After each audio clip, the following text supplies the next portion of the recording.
Pokimane has shown herself to be a spiteful, vindictive, bitter witch woman time and time again throughout her years streaming on the platform. And there's no better example of this than Pokimane's recent display of passive-aggressive animosity towards XQC after he decided to accept a very enticing deal from Twitch's competitor Kick. Apparently the biggest issue she has with XQC leaving to stream on Kick is the fact that Kick is mainly funded by Stake.com, which is the world's biggest gambling website and is known for hosting all of the biggest livestream gamblers who have since migrated from Twitch after Twitch banned gambling. The spearhead of the anti-gambling movement on Twitch was led by none other than Pokimane herself, and this was only after XQC and Trainwrecks got very hefty contracts from Stake.com while they were still streaming on Twitch almost a year ago. I think the idea of people she personally had issues with winning on the same platform as her really got under her skin, and she had to snuff them out by any means necessary. And conveniently around the same time, a well-known streamer known as Slicker was suffering from a gambling addiction and scamming other streamers out of their money, and uncoincidentally, Pokimane used this guy as a scapegoat to farther validate her movement. The most ironic aspect of this whole situation that someone in the know can't help but point out is that Slicker never actually used online slot machines or Stake.com as a medium for his addiction. His primary and only method of getting his fix was sports gambling, but this didn't stop Pokimane and other streamers like Mizkif of all people from morally grandstanding about the issue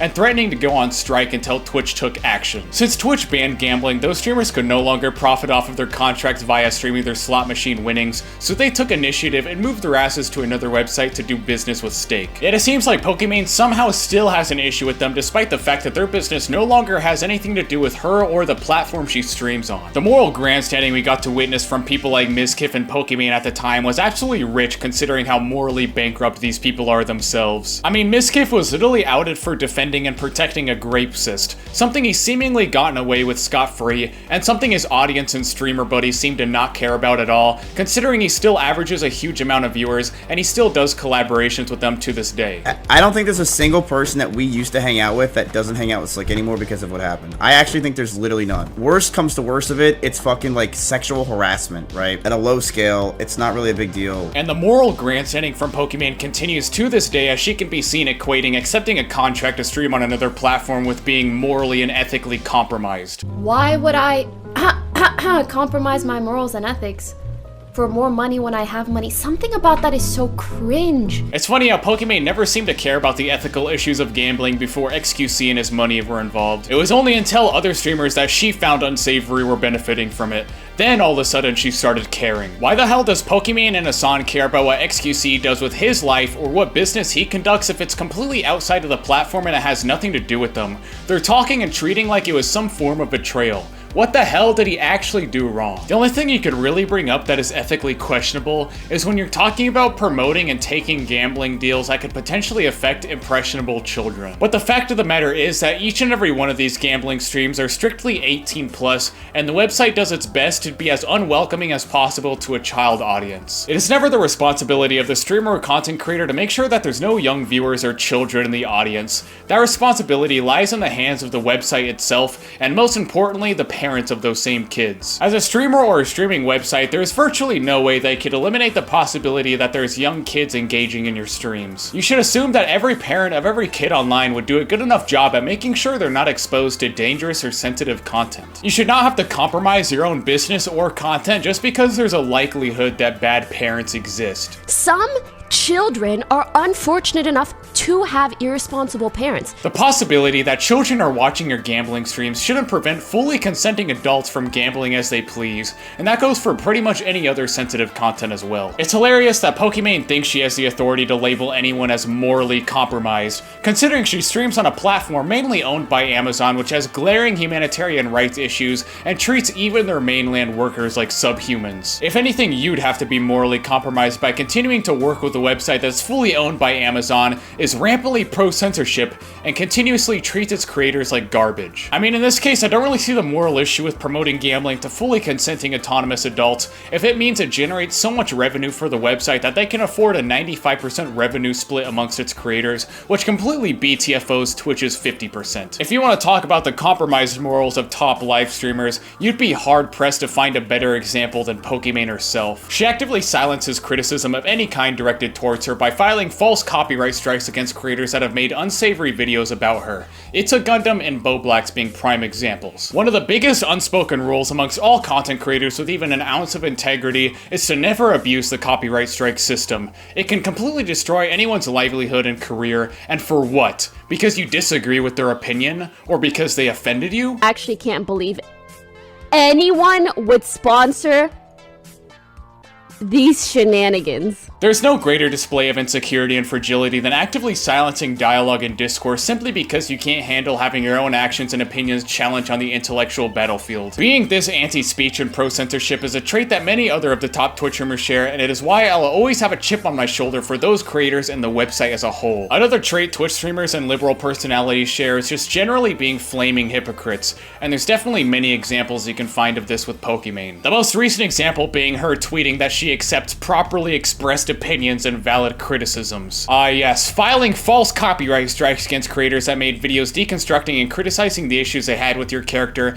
and actively playing a role in the deplatforming of people like Leafy really gives me the impression that you're a pro-free speech advocate and you're open to civil discourse. All these Twitch streamers are exactly the same, and I'll always completely generalize them in one big hive mind homogenous group. I mean, if you want to briefly talk about the Leafy situation and point out hypocrisy, just look at Asmongold's complete 180 stance on free speech after Leafy made his video series about Pokimane. I swear, it's like there's a select group of top Twitch streamers and creators who are a protected class that you're just not allowed to lambast or disparage in any way, and if you do, their little mafia buddies are gonna come out of the woodworks and completely snuff you out. I guess that's one of the reasons why Pokimane is so resentful towards streamers that decide to jump ship from her platform, and why she's so discontent with the idea of Twitch one day ceasing to exist. It's because she knows she'll no longer be able to wield her preferential status as a weapon towards her enemies. One of my favorite things Pokimane ever did was when she decided to take down this poor third world Indian kid's channel purely because she didn't like the thumbnails he was using. I'm so sorry. I'm so sorry. I don't even know what to say, bro. Anyways, I'll be taking down some of your videos, but yeah, I just hope you stop doing this. You just gotta love the idea of this socialite multimillionaire destroying this poor Indian kid's channel and source of income just because they're that insecure. Just goes to show her high ethical integrity and moral authority, right? One thing I learned observing how Pokimane conducts herself over the years is learning just how much of an insufferable, passive-aggressive, snarky bitch she is. The way that she makes it so glaringly obvious that she views absolutely everyone and anyone below her by talking to them like children is a trait she shows very consistently. I could barely make it through the live streams of her talking about Kick and the conversation she had with XQC about it. Yeah, and you know something called like a roadmap? You know, there's a roadmap when there's a game that really makes updates. Like they have a content roadmap. You know what that means? Yes, they're plans as Yeah, a company. a roadmap, I know what right. a roadmap is. Right. I've co-founded 2 companies off this. Okay, so the And it's not because I got like $10 million. Why would I compromise my morals and ethics? Like I understand, you know, if you need to make money, right? For me to do cringe shit when I have I can't. Like, ew. If you're poor, unlike me, then I totally understand why you'd have to tarnish your dignity and self-worth. But I would never do that, because I have $10 million. Pokimane was also overheard talking down her own friend just because she decided to support XQC's decision to change the direction of his career. I had a discussion with Poki the other day, actually, privately. I tweeted, congrats to XQC and Kick, because I think it's like a win-win situation for both parties. And she reached out and she was like, I was kind of surprised that you were publicly supporting it. She goes on to call Kick cringe when comparing to Twitch. I mean, let's not lie to ourselves. The occupation of streaming, and the streaming industry as a whole, is objectively cringe. But comparing Twitch to Kick?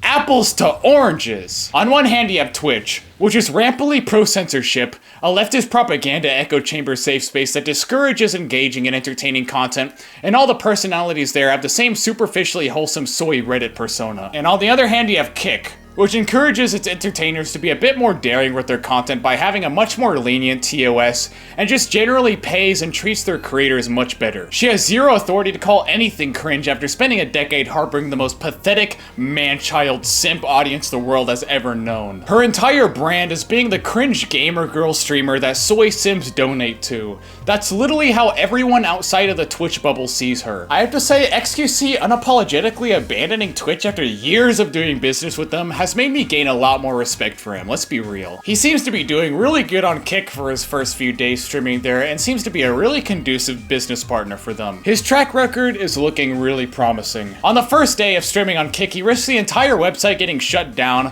by disregarding the existence of the DMCA and violating very fundamental copyright law by deciding to stream the entirety of Christopher Nolan's The Dark Knight. Well, Kick staff had to step in and tell him to stop streaming immediately or they might get a cease and desist. I guess he just thought that DMCA didn't apply to Kick and only apply to Twitch or something. Well, 2 days later, after being warned, he goes on to again break the law by streaming the Breaking Bad series. I guess he thought that DMCA only applied to specific movies and TV shows or something. At this point, I have no idea. He's either a complete idiot or knows full well the repercussions of what he's doing and is doing it anyways, which in that case, that's pretty based. Just a bit ago, XQC actually opened up about the nuances of his contract and actually revealed that he was making over $100 million, which was the previously suspected amount. Someone who's being paid $100 million. So obviously to it's more promote. than that, but doesn't matter. I guess that really is just the power of reaction content. It really is a timeless medium and has proven time and time again that even the most flagrantly uncreative morons can make a killing stealing other people's content and providing none of their own. People battling over Kick versus Rumble and arguing for which platform is better is a completely irrelevant discussion to me.